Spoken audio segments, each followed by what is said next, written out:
Hai, saya Salintio, perempuan nomor 1851002 dari Universitas Internasional Batam, sarjana ilmu hukum. Dalam video ini saya akan menjelaskan tentang tata cara untuk mengajukan permohonan di pengadilan agama dan proses di pengadilan agama. Dalam sesi pertama ini saya akan menjelaskan tentang bagaimana cara kita mengajukan suatu perkara di pengadilan agama. Nah, untuk selanjutnya akan saya jelaskan di klip berikutnya. Nah, untuk poin pertama, pihak berperkara datang ke pengadilan agama dengan membawa surat gugatan atau permohonan. Pada poin kedua, pihak berperkara menghadap petugas meja pertama dan menyerahkan surat gugatan atau permohonannya minimal 2 rangkap untuk surat gugatan ditambah sejumlah tergugat. Nah, pada poin ketiga, petugas meja pertama dapat memberikan penjelasan yang dianggap perlu berkenaan dengan perkara yang diajukan dan menaksir panjar biaya perkara dengan kemudian ditulis dalam surat kuasa untuk membayar atau disebut dengan SKU. Besarnya panjar biaya perkara diperkirakan harus telah mencukupi untuk menyelesaikan perkara tersebut, didasarkan pada pasal 182 ayat 1 HIR atau pasal 90 Undang-Undang Republik Indonesia nomor 3 tahun 2006 tentang perubahan atas Undang-Undang Dasar nomor 7 tahun 1989 tentang peradilan agama. Pemegang kas setelah meneliti tugas meja pertama menyerahkan kembali pihak surat gugatan atau permohonan. Pihak perkara menyerahkan kepada perkara disertai dengan surat gugatan membayar sebanyak jumlah tergugat ditambah 2 rangkap, serta pihak berperkara menyerahkan kepada pemegang kas atau disebut dengan kasir kemudian mendaftar gugatan atau permohonan tersebut atau permohonan dalam register bersangkutan serta memberi nomor register pada surat gugatan kas menyerahkan asli surat kuasa untuk membayar kepada pihak berperkara sebagai dasar penyetoran panjar biaya perkara tugas meja. Kedua, menyerahkan kembali 1 rangkap surat gugatan atau permohonan yang telah diberi nomor register kepada pihak perkara. Petugas meja kedua menyerahkan kembali 1 rangkap surat gugatan atau permohonan yang telah diberi nomor register kepada pihak perkara. Nah, untuk pendaftarannya, pihak-pihak berperkara akan dipanggil oleh jurusita atau jurusita pengganti untuk menghadap ke persidangan setelah ditetapkan susunan majelis hukum atau disebut dengan PMH dan hari sidang pemeriksaan perkara atau disebut dengan PHS. Nah, yang berikut ini adalah proses beracara di pengadilan agama.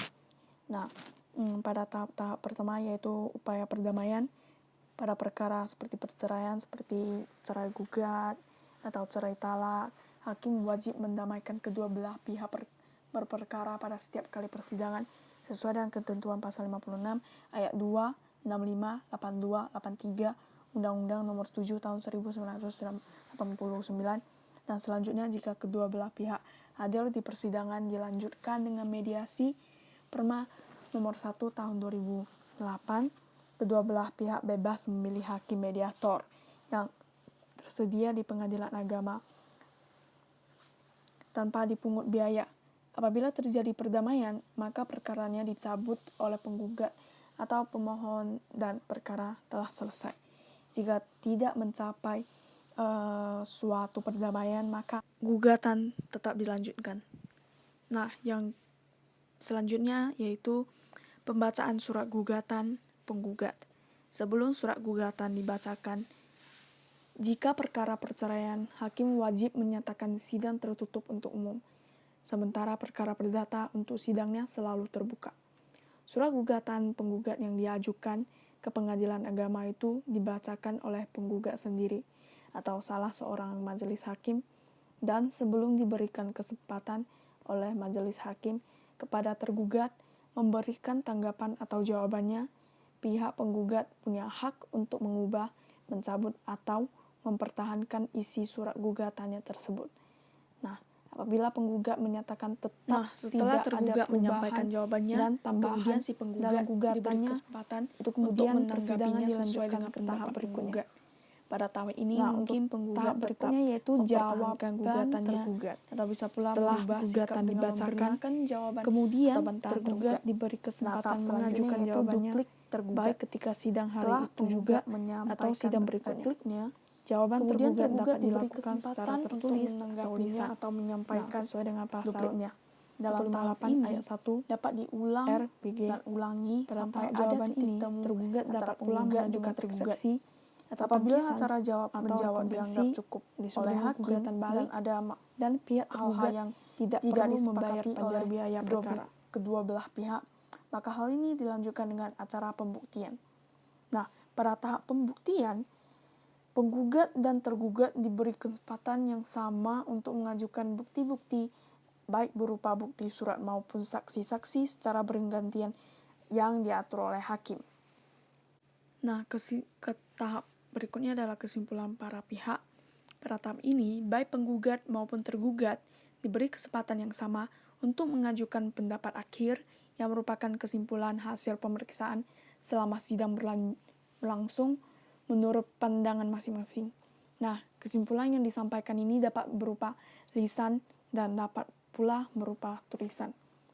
Nah, tahap selanjutnya yaitu musyawarah majelis hakim.